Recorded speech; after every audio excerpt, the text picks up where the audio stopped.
Olá, bom dia. Sejam bem-vindos a mais uma edição do Spotlight, o webcast mensal da FI Group by EPSA. Se não estão familiarizados com o formato, basicamente este é um webcast que é transmitido no último dia útil de cada mês, onde vamos abordar os principais temas lançados ao longo, neste caso, do mês de fevereiro, e também no final vamos ter um segmento para analisar as causas que estão disponíveis para a submissão de candidaturas. Adicionalmente, se ainda não recebe a nossa newsletter, pode fazê-lo através do link no primeiro comentário que está disponível. Adicionalmente, informo que a última edição da newsletter de calls foi enviada no dia de ontem, portanto, este link também estará disponível para a vossa consulta nos comentários e por isso, se tem interesse em saber mais sobre oportunidades de financiamento, certamente vai querer ficar até o final da sessão, vamos fazer uma análise desta newsletter. Portanto, fique desse lado para saber mais. Nesta edição de hoje, vamos explorar dois temas concretos, nomeadamente os resultados da Conferência de Davos 2026 e também explorar aqui um bocadinho mais sobre o programa Eurostars. Em primeiro lugar, vamos então falar aqui sobre os acontecimentos da Cimeira de Davos. Este primeiro tema incide sobre as principais conclusões do World Economic Forum 2026, que ocorreu na Suíça, especificamente em Davos. Temos aqui um artigo escrito pela Lourdes Guerra, qual também chamo agora para esta nossa conversa. Olá, bom dia, Lourdes. Olá. Bem-vinda. Obrigada pela tua participação.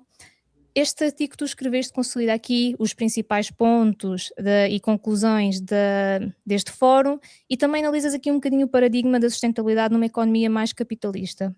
Em traços gerais, aquilo que tu indicaste é que os debates deixaram tanto de ter mais promessas idealistas e começam a ter aqui um foco mais em desafios concretos, especialmente naquilo que toca a vertente da sustentabilidade e também aqui uma cooperação global. A sustentabilidade que surge assim cada vez mais como um objetivo desejado, mas ainda não é consensual de que forma, nem de que forma é que vai ser alcançável através daqui soluções simples. Acaba por ser aqui um bocadinho mais exigido ações mais práticas e uma compreensão realista das limitações e diferenças entre países e setores. Portanto, Lourdes, neste artigo falas que começa a surgir aqui um realismo estratégico emergente desta Cimeira de Davos 2026. Portanto, o que é que acaba por distinguir um bocadinho este momento de edições anteriores do Fórum? Estamos aqui então perante uma mudança estrutural na forma como os líderes acabam por encarar a sustentabilidade? Sim, sem dúvida. Olha, durante muitos anos em Davos foi-se falando da sustentabilidade e da cooperação, não é, internacional, do próprio tema de transição climática, quase como se fossem movimentos inevitáveis, como se tivéssemos uma bola de cristal a adivinhar o futuro e como se o mundo avançasse por inércia. Portanto, de forma geral, todos concordavam que era o caminho certo. Em 2026, o que é que se sentiu? Portanto, sentiu-se um discurso diferente, houve menos promessas, houve uma maior consciência de que há uma potencial ruptura na abordagem comum, não é? Também dado aquilo que foi o próprio discurso de Mark Carney, ele foi muito claro nesse sentido, foi muito assertivo, portanto, a ordem internacional que nós conhecíamos, ela não se vai recompor sozinha, não é? Não há, digamos, uma proteção automática, não há uma capa de super-herói, não há garantias implícitas de que a economia ou o contexto geopolítico segue um circuito estável. Portanto, cada país, cada economia, cada organização tem que investir na sua própria capacidade de agir e de escolher com quem coopera e em quê. E, portanto, isto muda tudo comparativamente àquilo que foram as anteriores edições, inclusive não é, a forma como a sustentabilidade aparece ou não aparece no centro das conversas. Aliás, uma das coisas que mais chamou a atenção neste fórum foi precisamente que usava-se muito a buzzword de clima e ela quase não apareceu nestes discursos mais políticos. E isto pode soar para algumas pessoas como um recuo, na minha opinião, e sinceramente eu acho que não seja isso que está a acontecer. Eu acredito realmente que tenha acontecido aqui, e isso é evidente no resultado do fórum, uma deslocação ou uma realocação do tempo. Portanto, existe ainda muita resistência ao tema devido às tensões geopolíticas. Esta não é, digamos, a prioridade das organizações e dos Estados, portanto, mas há uma necessidade de moldar aquilo que é a transição energética, muitos desafios associados à desinformação que está a corroer também a confiança necessária para implementar políticas climáticas mais ambiciosas e também à própria digitalização, à própria tecnologia, que também, por outro lado, está a amplificar tantas soluções, mas também as vulnerabilidades, portanto, aqui nem tudo é bom. A sustentabilidade, ela acabou por estar também muito presente no fórum, certo, está de que forma menos visível, pelo menos em jeito de estrutura ou de buzzword utilizada, mas quando se fala e quando se falou de segurança energética, de autonomia estratégica, da transição climática, da competitividade económica ou da própria legitimidade dos sistemas económicos, não é? Nós estamos a falar de sustentabilidade.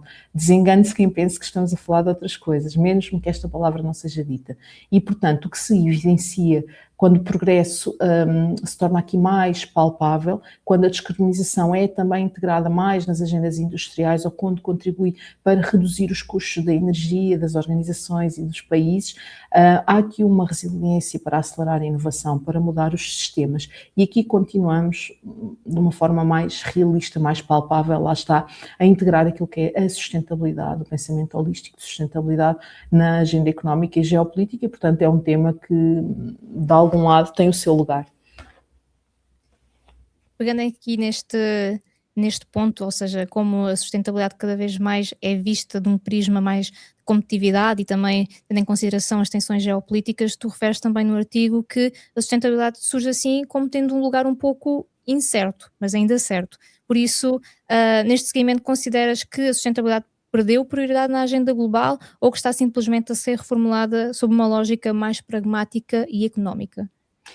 Tal e qual, eu quando falo neste lugar incerto, nesta brincadeira, não é, desta palavra, eu não creio realmente que ela tenha perdido importância. Ela perdeu de alguma forma aqui o foco de ser um tema sexy, mas o que mudou sobretudo foi a forma como é que ela é enquadrada. Portanto, ela deixou de ser vista como uma agenda autónoma. Antigamente falava-se muito na estratégia de negócio e na estratégia de sustentabilidade e, portanto, era quase uma obrigação moral as organizações e os Estados, os países terem, as economias terem uma agenda para a sustentabilidade, uma agenda para os objetivos, para o desenvolvimento sustentável. E ela passa assim a ser muito mais pragmática, não só pelo seu contributo direto para a competitividade, mas também para a segurança portanto, do nosso sistema como o conhecemos e para a própria resiliência económica.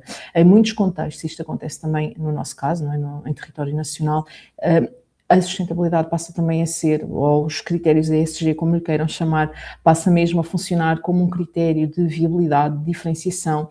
Existe uma influência direta na seleção de projetos, na escolha de fornecedores, no próprio acesso ao financiamento. Nós temos quadros, não é, de financiamento em que temas, critérios ESG, boas práticas no domínio ESG ou num formato mais holístico da abordagem das várias dimensões da sustentabilidade são majorados neste tipo de mecanismos. E, portanto, em vez daquelas grandes narrativas, metas mais abstratas, num tempo assim mais longínquo que ninguém se iria lembrar, o foco hoje em dia, e principalmente isto é evidente não só nos países, mas nas organizações em Portugal, portanto, os custos da energia, a autonomia estratégica nas suas decisões, a produtividade e a própria gestão de risco, pode dar aqui uma sensação de recuo, mas não, eu vejo isto como um sinal de maturidade do tema, ou seja, ela está, ainda que de forma disfarçada, central, é um tema que está central nas organizações, muito mais operacionalizável, com muitas mais métricas. Isto também se dá devido àquilo que é o push da narrativa regulamentar que o Reino Unido, a União Europeia, a China, outras geografias têm dado aqui o mote, não é? Entra nos critérios de investimento e, portanto, eu não creio que seja aqui um sinal de fraqueza ou de abrandamento, é mesmo de maturidade e, portanto, ela entra no núcleo duro das decisões. Perde-se aqui o glamour, não é? De que falar de sustentabilidade e de ser verde e de ser ecológico é bom e faz bem para todos, mas ganha aqui um poder real e isto, lá está, é como uma linha de crescimento, é a maturidade do tema que agora temos que endereçar assim, desta forma, assim. Uhum. É mesmo verdade, até pegando aqui um bocadinho naquilo que temos vindo a verificar a nível de avisos que foram lançados nestes primeiros meses do ano, estão todos muito direcionados ao tema da sustentabilidade, ou seja, através da descarbonização, eficiência energética, até mesmo a nível, alguns tópicos mais estratégicos, como é o caso do STEP Energia, estão todos muito direcionados à visão da sustentabilidade ou ponto da transição climática, mas como um ponto estratégico fulcral para o crescimento de todas as empresas. Portanto, acaba por ser aqui um tópico que permanece relevante, mas acaba por ser incorporado talvez de uma forma diferente. Portanto, ainda relaciono aqui um bocadinho com a atualidade nacional, nós verificámos durante o mês de fevereiro que o país foi severamente assolado por diversas tempestades e que causaram imensos estragos, que até o dia de hoje ainda muitas empresas e pessoas individuais estão a tentar recuperar. Portanto, foram eventos que causaram impactos económicos e sociais significativos. Portanto, à luz daquilo que foi discutido em Davos, consideras que estes fenómenos reforçam a urgência da agenda climática ou mostram fragilidades na sua implementação? O que é que deveria mudar mais a nível estratégico? Olha, excelente questão e infelizmente os eventos dos últimos tempos, ou estes fenómenos extremos que vivenciámos a nível nacional, a meu ver, reforçam acima de tudo duas mensagens. Por um lado, confirmam ou vêm confirmar aquilo que se debate há demasiado tempo, que é urgente ter uma agenda climática sólida, consolidada, monitorizável, e que seja um tema que seja acompanhado, porque, sem dúvida, portanto, o que estes fenómenos nos vieram demonstrar é que os impactos não são abstratos, não são futuros, não são premonições, não é? De alguém que estuda este tipo de ciência e que está a dizer, eu acho que vai acontecer. Não, nós estamos a falar de impactos económicos, sociais, imediatos, ambientais, já para não falar, claro, não só na perda de biodiversidade, mas também na perda de vida humana e de infraestruturas. E por outro lado, traz aqui ou expõe de forma muito clara as fragilidades na forma como esta própria agenda tem sido implementada e como o planeamento e a preparação, em muitos casos, tem sido algo negligenciado. Portanto, não tanto, eu acho que aqui é uma opinião muito pessoal, eu acho que não falta, aqui não existe a falta de objetivos ou de intenção política, por muito que os governos mudem, há um conjunto de obrigações de conformidade que os Estados-membros, nomeadamente em território europeu, assumem, não é? Que são para cumprir, mas sim na forma como nós planeamos, como implementamos e depois como acompanhamos, não é? A sua execução. E na realidade é que quando a natureza se impõe, e aqui estamos a falar de fenómenos incontroláveis, não é? Ela lembra-nos que é soberana e, portanto, fazendo aqui o paralelismo também com aquilo que se falou em Davos falou-se da necessidade de investir em infraestruturas comuns, em adaptação, em sistemas que funcionem antes da crise chegar. E isto obriga-nos, claro, a uma mudança estratégica clara, porque acabamos por tratar, como há uns anos esta parte, tratávamos a estratégia de sustentabilidade e a estratégia de negócio das organizações, continuamos a tratar muito o clima como um tema setorial. E ele devia ser um eixo central da questão. Se eu tenho uma decisão de investimento da construção de uma determinada fábrica ou o aumento da minha unidade produtiva porque quero exportar para uma determinada geografia, o clima devia estar quase como uma segunda camada, não é? Ou uma primeira camada de go ou no go, para perceber se realmente faz sentido, não é? A minha abordagem. E, portanto, não só a nível até do planeamento urbano, da gestão do território, das infraestruturas, a adaptação climática, elas não podem ser continuamente tratadas de forma fragmentada e muitas vezes também, eu diria, não querendo aqui utilizar uma palavra muito forte, mas ostracizadas, porque cada entidade tem o seu domínio, às vezes há aqui alguma falta também de relacionamento e, portanto, é essencial que haja uma cooperação efetiva entre entidades, uma articulação que seja estruturada entre organismos públicos e também privados, porque lá está, os privados também são chamados aqui a dar o seu contributo. E depois alguns mecanismos claros de implementação e monitorização contínua que, para além de serem definidos, e muitos deles estarem definidos também em lei e nomeadamente naquilo que é a orgânica de funcionamento de cada país, eles têm que ser acompanhados, portanto, não são documentos estáticos que são lançados para o público e depois ficam ali sem qualquer acompanhamento. E, portanto, num país como Portugal, com o perfil de risco que tem, não é? Dada a nossa localização geográfica, o perfil de risco climático que está sujeito, esta é uma discussão que todos deveríamos ter. É uma questão de competitividade, é uma questão de proteção social e até de estabilidade da nossa economia. E, portanto, esta talvez seja, eu diria, a principal mensagem de Davos. Num mundo que é cada vez mais instável, mais fragmentado e até, eu diria, menos romântico e menos idealista, estes temas, o clima, a sustentabilidade, a natureza, até como vetor económico, se queiramos assim chamar, são uma infraestrutura, ainda que à primeira vista invisível, daquilo que é a autonomia e a competitividade e a confiança das organizações e dos Estados. Portanto, este reconhecimento, esta tomada de consciência, sendo, diria, menos inspiradora, menos romântica, é provavelmente o que precisamos agora, não é? Esta tomada de consciência para ganharmos também uma maior resiliência da gestão da nossa casa comum. Uhum. Sim, ou seja, esta situação das tempestades certamente que trouxe de volta um pouco aqui o tema das alterações climáticas, não é? Porque acaba por ser um dos riscos que Portugal está mais exposto, que é o aumento das tempestades cada vez mais violentas e agora infelizmente verificamos essa situação a ocorrer efetivamente no início de fevereiro, portanto esta visão da sustentabilidade para o imediato é sem dúvida cada vez mais relevante e sobretudo a nível de nossa conjuntura nacional. Portanto, obrigada Lourdes pelo teu contributo, sem dúvida que este é aqui um tema extremamente relevante para a nossa atualidade. Continuando então para o próximo tema, falamos aqui de um tópico mais relacionado com a angariação de financiamento, falamos aqui do programa Eurostars, portanto, mencionando aqui se será o momento de internacionalizar a sua inovação. Este artigo em que foi analisado o programa Eurostars, com mais do que uma simples oportunidade de financiamento para projetos de investigação e desenvolvimento, a Maria Macedo, que agora também puxo aqui para a nossa conversa. Olá, bom dia Maria, obrigada pela tua participação.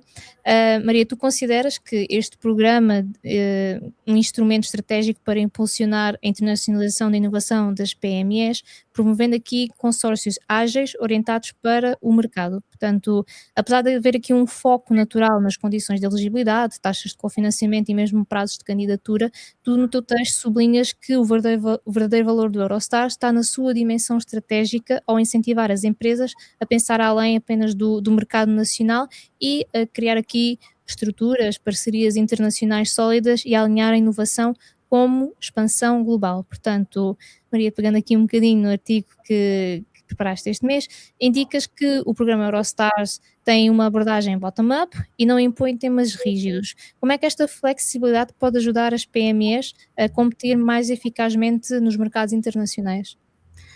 Olá a todos, Manuela também, e é um bocadinho como dizes, este programa do Eurostars, nós consideramos que é uma oportunidade estratégica para as PME portuguesas, como um primeiro passo, aqui também na ótica de garantir projetos de cooperação europeia, com uma dimensão internacional. É um bom primeiro passo para estas entidades, um pouco pela sua estrutura, em termos de programa, e um dos aspectos é precisamente este que mencionaste do bottom-up. Portanto, o que é que nós queremos dizer com isto e porque é que se pode refletir numa mais-valia e valor acrescentado?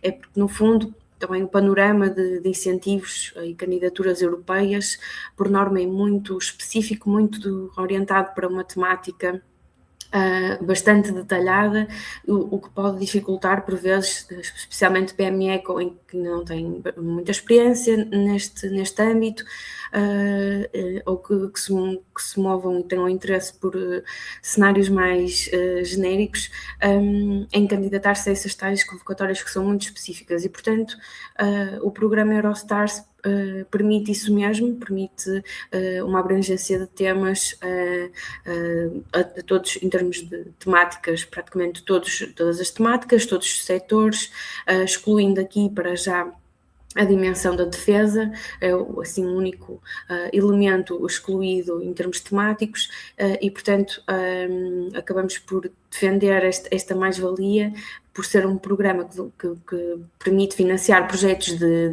investigação e desenvolvimento, nesta ótica abrangente em termos temáticos, e, portanto, este é um dos pontos em termos de estrutura que o programa permite, ao contrário de outras iniciativas europeias. E também, pegando um bocadinho no que referiste da dimensão internacional, não é? Porque efetivamente o programa pede um consórcio internacional, um conjunto de entidades que representam pelo menos 2 países europeus.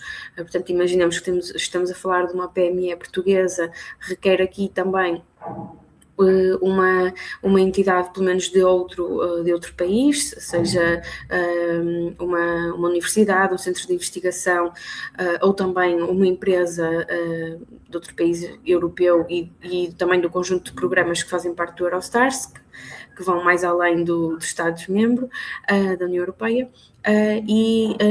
Mais uma vez, esta dimensão aplicada ao Eurostars de internacionalização também é mais acessível em comparação a outros programas europeus. Portanto, por norma, falamos de 2 países no mínimo, e também aqui de uma dimensão de 4, 5 parceiros no total, como média de projeto, ao invés, em contrário do que acontece com outros programas europeus, onde efetivamente falamos de consórcios já de uma dimensão maior e mais desafiantes para montar, digamos assim. Portanto, estes 2 elementos acabam por ser atrativos para as PME, especialmente que ainda não tenham um posicionamento muito forte no âmbito de financiamento europeu. Uhum. Ou seja, acaba por ser verdadeiramente aqui uma oportunidade excelente para as empresas portuguesas que desenvolvem as suas atividades de investigação e desenvolvimento internamente também conseguirem disseminar e também explorar a sua atividade além fronteiras, e este benefício de não existir setores concretos, porque nós verificamos até mesmo a nível europeu, no Horizonte Europa, que temos clusters específicos para a energia, para a indústria, para o digital. Portanto, aqui acaba por conseguirmos abranger projetos mais diversos. Portanto, e sabendo aqui, Maria, que tu também fazes parte da nossa equipa de projetos europeus, e queríamos perguntar da tua experiência a trabalhar este tipo de iniciativas, quais é que são os principais obstáculos que as PMEs portuguesas enfrentam ao constituir aqui estes consórcios internacionais dentro do programa Eureka Eurostars? Eu diria que o primeiro passo, e que por vezes pode ser desafiante, e nós encontramos com essa realidade, é efetivamente também fazer ver às empresas que muitas vezes este tema de ter aqui parceiros de outros países não é assim tão assustador e tão complexo, porque muitas vezes já têm na sua própria rede, na sua própria cadeia de valor, estas entidades com quem já trabalham, que eventualmente são também já de outros países, tanto a nível mais ligado algum tema de ideia pela mão das universidades, centros de investigação, mas também os próprios fornecedores ou também utilizadores finais que podem já estar presentes noutros países, e, portanto, até acaba por ser uma recomendação nossa ver um pouco nessa ótica, e efetivamente esse alinhamento depois acaba por ser mais natural e mais facilitado, mas é no momento inicial um desafio que nós depois em conjunto também tentamos sempre ultrapassar, fazendo a identificação destes atores que podem já estar no radar das entidades. E, por outro lado, também focamos sempre muito a importância, um bocadinho em linha do que estou a dizer, das entidades a ativarem a própria rede que têm. Isso é um elemento essencial para estas candidaturas. Claro, pode ser desafiante, mas em caso de aprovação é sempre mais seguro que o consórcio que é construído, que esteja já no radar anteriormente da entidade e que tenham alguma referência de forma de trabalhar.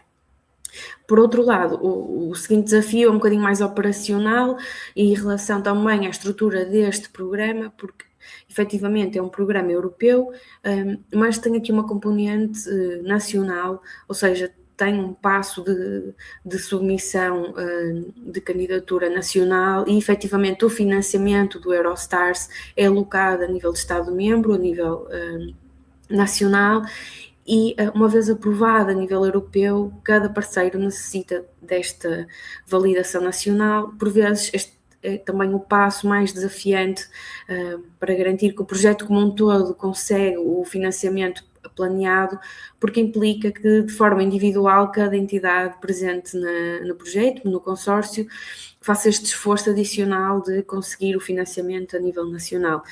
Portanto, cada país tem as suas regras, podem variar, há aqui algum nível de detalhe que é preciso ter presente desde logo no momento da candidatura para salvaguardar e diminuir estes riscos, mas, portanto, diria que este seria o segundo fator que, na ótica de consórcio internacional, tendo em conta aqui este contexto da convocatória, acaba por ser um desafio às empresas, pois, claro, nós também com a experiência que temos e o nosso apoio e presença também noutros países, conseguimos de alguma forma mitigar este risco, mas diria que estes dois elementos que mencionei são os desafios principais.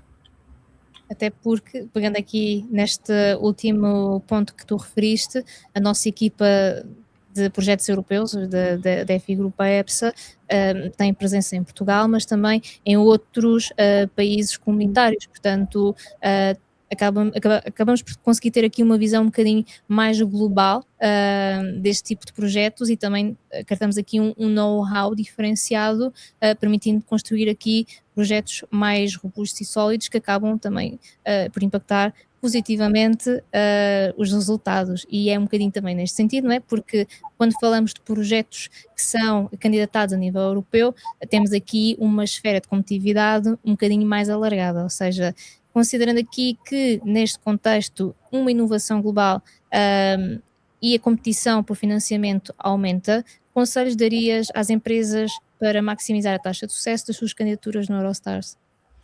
Então, essa é uma ótima questão e ainda mais no panorama do financiamento europeu, como disseste, Manuela, temos sempre que ter em atenção aqui que em candidaturas europeias há sempre um nível de competitividade mais alargado, porque no fundo estamos a competir também com outras entidades de outros Estados-membros. No Eurostars, felizmente, acaba por ser outro dos pontos positivos do programa e da decisão para a aposta neste programa, é o facto das taxas de sucesso serem ligeiramente melhores do que, mais elevadas do que o programa Horizonte Europa, que referiste há pouco, e portanto, esta questão acaba por também ser benéfica para as empresas, mas ainda assim, dado a estrutura um bocadinho diferenciada, da questão de termos aqui uma dimensão europeia e uma dimensão nacional, é necessário que as empresas tenham desde muito cedo um conhecimento muito bem fundamentado de todo o processo da candidatura e, portanto, não só do passo internacional, digamos assim, mas que façam essa exploração a nível individual de cada país, de como é que se procederá à candidatura, quais são as regras que são distintas em cada país para salvaguardar logo essas questões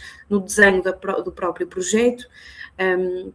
De forma a que esteja também em termos técnicos e de atividades de ID alinhado com as potencialidades de orçamento e, portanto, isso aí depois também, como disseste, a nossa equipa estando presente em mais do que uma localização, acabamos por conseguir dar um apoio a esse nível. Por exemplo, em Espanha também temos uma grande experiência e sucesso no Eurostars e esta visibilidade ajuda muito também a tranquilizar de alguma forma as empresas nesta análise dos detalhes de financiamento a nível de cada país. Portanto, eu diria que no Eurostars este primeiro passo é essencial, ter desde logo muito claro toda esta questão.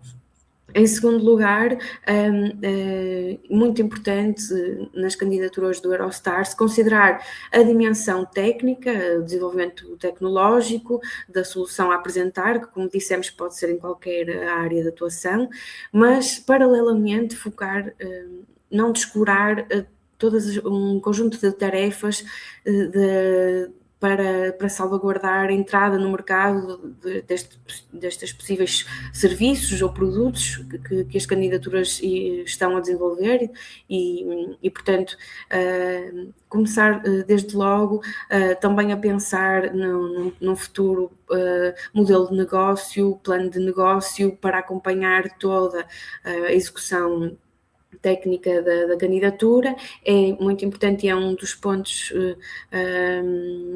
diria quase obrigatórios, mas por vezes pode ficar descurado pelo foco também mais técnico do desenvolvimento da solução, e esta seria uma segunda recomendação, não descurar toda a entrada no mercado, todo o aspecto do desenvolvimento de negócio que tem, no fundo, que ir par a par com o restante desenvolvimento da solução. E, portanto, em terceiro lugar, eu volto se calhar aqui um ponto mais inicial que já acabamos por discutir, mas toda a questão do consórcio, de começar, portanto, os contactos com alguma antecedência, analisar bem a rede de contactos que a empresa já dispõe e pensar um bocadinho nessa ótica de fornecedores, parceiros que já tenham, que efetivamente possam fazer parte do projeto, numa ótica que depois resultará certamente num projeto muito mais integrado e com uma execução mais sem grandes questões, uma vez que à partida já as partes já se conhecem de alguma forma. Portanto, seriam, eu diria, estas 3 recomendações para garantir uma candidatura forte e com mais potencialidade de financiamento. Obrigada, Maria. Sem dúvida que são recomendações bastante pertinentes, portanto, resta-me agradecer pela tua disponibilidade e pela tua participação. Obrigada. Posto isto, tendo já abordado os principais temas aqui do mês de fevereiro, avançamos então para o segmento das principais escolas nacionais europeias que estão disponíveis. Portanto, dava as boas-vindas aqui à Marlene e ao Guilherme. Olá, bom dia, sejam bem-vindos. Conforme também nas edições anteriores, vamos explorar aqui a última newsletter enviada. Reforço que, caso não tenha ainda subscrito a nossa newsletter, nós todos os meses enviamos sempre uma newsletter exclusivamente dedicada às principais escolas disponíveis a nível nacional e também a nível europeu. Portanto, caso tenha interesse, fica agora também aqui mais um bocadinho connosco para explorar este segmento, mas também poderá fazer a subscrição desta newsletter e receber já a próxima edição diretamente na sua caixa de e-mail no próximo mês. Portanto, sem mais demoras, Guilherme, eu se calhar passava aqui um bocadinho a palavra para falarmos das principais escolas nacionais disponíveis. Sim, olá Manuela, olá Marlene, olá a todos os que nos estão aqui a assistir a mais um Spotlight. Referir que, apesar de ainda estarmos aqui no arranque do ano, digamos assim, já se começa aqui a desenhar com bastante clareza aquilo que é o caminho que os programas nacionais irão seguir, e não faltam aqui avisos que merecem destaque, alguns deles com datas limites já bastante próximas. Por isso, começo se calhar por abordar um sistema de incentivos que já estava no radar desde o ano passado, mas que mantém aqui grande relevância para o tecido empresarial, e estou a falar do sistema de incentivos à internacionalização das PMEs, e começando aqui pelo aviso da internacionalização das PMEs em operações em conjunto. É um aviso que encontra-se agora na sua terceira fase e que estará aberto até dia 30 de junho, e é aqui uma oportunidade mais direcionada para associações empresariais e aqui em consórcio que pretendam reforçar aqui a projeção internacional das PMEs portuguesas através destas ações mais coletivas. Falamos aqui de feiras, de missões empresariais e de outras iniciativas aqui integradas nesta promoção externa, e é aqui uma tipologia que continua a ser essencial para muitas empresas que, por si só e de forma isolada, não conseguiriam entrar aqui em novos mercados, e que encontrar aqui uma forma estruturada de dar este salto. Depois, referir de igual forma a internacionalização das PMEs, mas no contexto de operações individuais, que se encontra aqui na segunda fase e que estará aberta até ao próximo dia 31 de março e que segue praticamente o mesmo objetivo, no entanto com foco para operações individuais de PMEs que pretendem aqui aumentar a sua competitividade internacional de forma individual, diversificando, por um lado, os seus mercados e reforçando a sua base exportadora e promovendo também a integração em cadeias de valor mais globais. Passando para outra área que considero chave, continua também com a oportunidade de candidaturas até ao próximo dia 31 de março, o sistema de incentivos à inovação produtiva para territórios de baixa densidade, visando aqui o apoio a projetos de investimento produtivo, diferenciadores e orientados para uma modernização tecnológica, para a adoção de processos avançados e para a criação de produtos com valor acrescentado, isto para PMEs que estejam instaladas nestes territórios de baixa densidade ou então que ponderem instalar-se neles. Continua a ser, diria eu, uma das principais portas de entrada para financiar aqui planos de expansão e de transformação produtiva nestas áreas. Ligado a este mesmo eixo, está de igual forma em curso o período de submissão, não ao concurso, mas ao registro de pedido de auxílios de inovação produtiva para outros territórios, e é aqui uma ferramenta fundamental para as empresas que pretendam desde já iniciar os investimentos antes mesmo da abertura do concurso. Existe aqui uma flexibilidade, tornando-se especialmente relevante para quem tem prazos de investimento mais apertados. Depois, e entretanto, uma das oportunidades mais aguardadas e certamente uma das mais relevantes até então é o sistema de incentivos à eficiência energética e à descarbonização, disponível aqui tanto para o regime geral como para o regime contratual de investimento, e aqui um aviso que tem como objetivo apoiar a redução de consumos de energia e das emissões de gases de efeito de estufa através de várias ações. Depois, também com grande relevância, este mês fica marcado pelo lançamento de um conjunto muito relevante de avisos do programa STEP, aqui com prazos de candidatura até ao próximo dia 30 de abril. Por fim, e de forma a concluir, sublinhar que apesar de estarmos aqui ainda no segundo mês do ano, há um panorama muito alargado de oportunidades de financiamento e já bastante bem definido.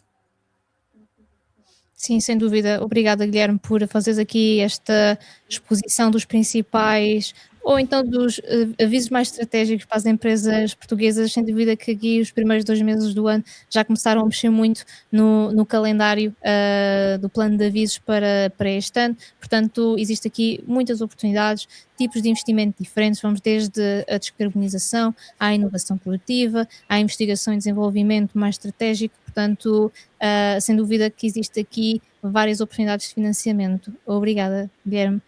Entretanto, Marlene, vamos falar aqui um bocadinho sobre financiamento europeu. Sim. Olá, bom dia a todos, bom dia Manuela, bom dia Guilherme.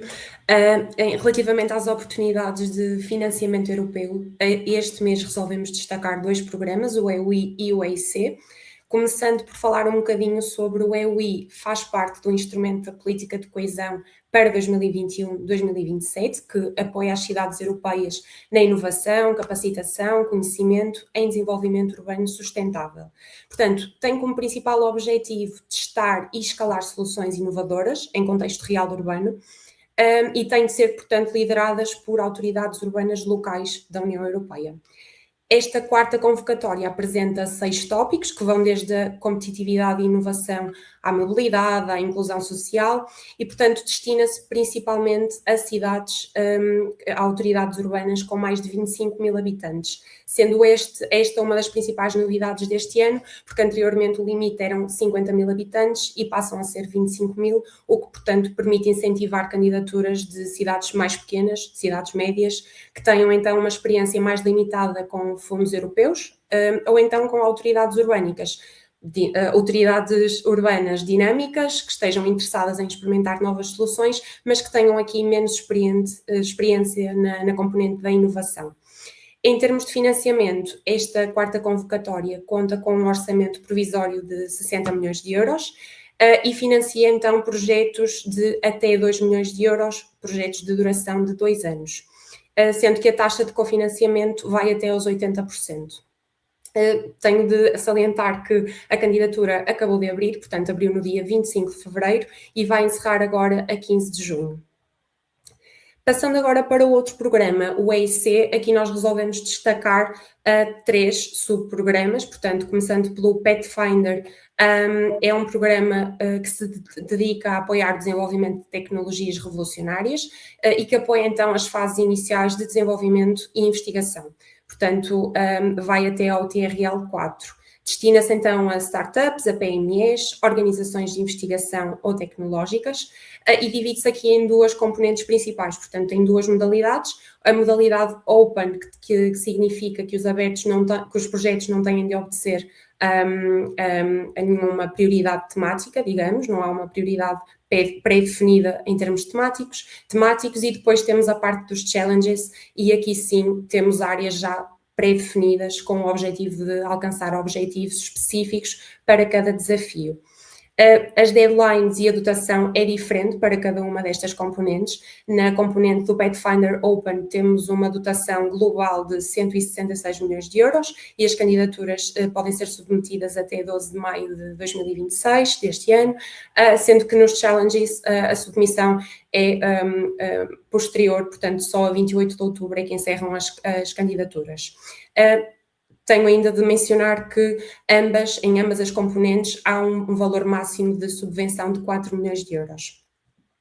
Passando agora para o Transition, o EIC Transition já se dedica a apoiar projetos com uma maturidade tecnológica superior, portanto aqui já estamos a falar de um TRL 3, 4, com uma perspectiva de alcançar um TRL 5, 6. Portanto, vai apoiar a maturação e a validação de novas tecnologias, desde o laboratório até a aplicação em ambientes relevantes. Portanto, neste caso em específico, as propostas não têm de obedecer a uma temática pré-definida, portanto, a componente Open e Challenges não se aplica, mas tem um requisito que se prende com o facto de que só permite a candidatura de projetos que já tenham sido anteriormente aprovados. Portanto, projetos que tenham sido aprovados previamente no EIC Pathfinder, no ERC POC, financiados pelo Horizonte 2020 ou pelo Horizonte Europa, e outros projetos também que tenham sido aprovados nas RIAs do Pilar 2 do Horizonte Europa ou projetos de investigação do EDF.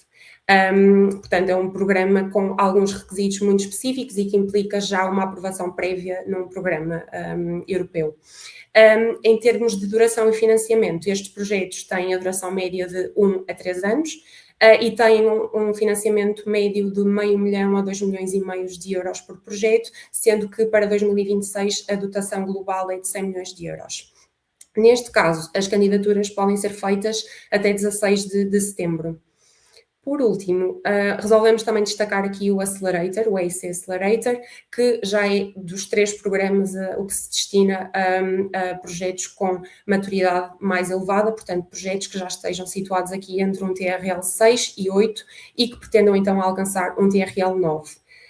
Neste caso, então, pretende que as empresas que tenham um produto, um serviço ou um modelo de negócio inovador e disruptivo, que seja então, que consigam colocar no mercado os seus produtos na Europa ou até mesmo a nível mundial. Portanto, são empresas que, por norma, procuram um financiamento substancial, mas que nos riscos envolvidos são bastante elevados, acabam por afastar um bocadinho os investimentos privados e, portanto, este é um bom programa para esse tipo de casos, para esse tipo de empresas. Portanto, neste caso, as startups, PMEs, são elegíveis e também mid-caps de pequena dimensão. E gostávamos de mencionar aqui que há uma componente muito específica deste programa e em que as mid-caps só se podem candidatar à componente de investimento e não de subvenção. Mais uma vez, e à semelhança do Pathfinder, também existe a modalidade Open e Challenges, que basicamente tem a ver com aqui as áreas temáticas abertas ou pré-definidas. Para este programa, temos uma dotação global de 414 milhões de euros, falando do Open, e nos Challenges um valor abaixo de 220 milhões de euros. As candidaturas ocorrem de uma forma muito específica, portanto, ocorrem em cut-offs bimestrais e, portanto, isto vai permitir, é uma das principais também alterações do programa deste ano, o que vai permitir um fluxo contínuo de candidaturas, o que também acaba por ser muito, muito aliciante para as empresas que se queiram candidatar. E, portanto, é isso. Acho que tanto o EUI como o EIC vão oferecer certamente oportunidades estratégicas que permitem acelerar a inovação, testar novas abordagens, transformar ideias disruptivas e, portanto, são programas que acabam por estar disponíveis e ser bastante aliciantes para projetos com diversos níveis de maturidade tecnológica, requisitos, e portanto o que é importante e essencial é identificar onde cada projeto se vai posicionar para podermos então também maximizar o seu potencial de sucesso. E acho que é isso do meu lado também, Manuela. Obrigada, Marlene. Sem dúvida que temos aqui também a nível europeu diversas oportunidades de vários setores distintos e também diferentes tipos de entidades que se podem candidatar, ou seja, verificamos apoios mais direcionados, quer a empresas, seja PMEs, mid-caps, mas também vemos aqui outro tipo de avisos direcionados a outro tipo de entidades, como por exemplo municípios. Portanto, temos aqui uma grande diversidade e também grande diversidade de oportunidades de financiamento a nível europeu. Portanto, mais uma vez, obrigada aos dois e por hoje é tudo. Muito obrigada por terem ficado desse lado. Recordo que, se tiverem interesse em subscrever a nossa newsletter, poderão fazê-lo no primeiro comentário, também, que tem lá o link, e também conseguem visualizar esta newsletter de qual estivemos aqui a explorar. E do meu lado é tudo. Muito obrigada e uma continuação de bom dia. Até à próxima.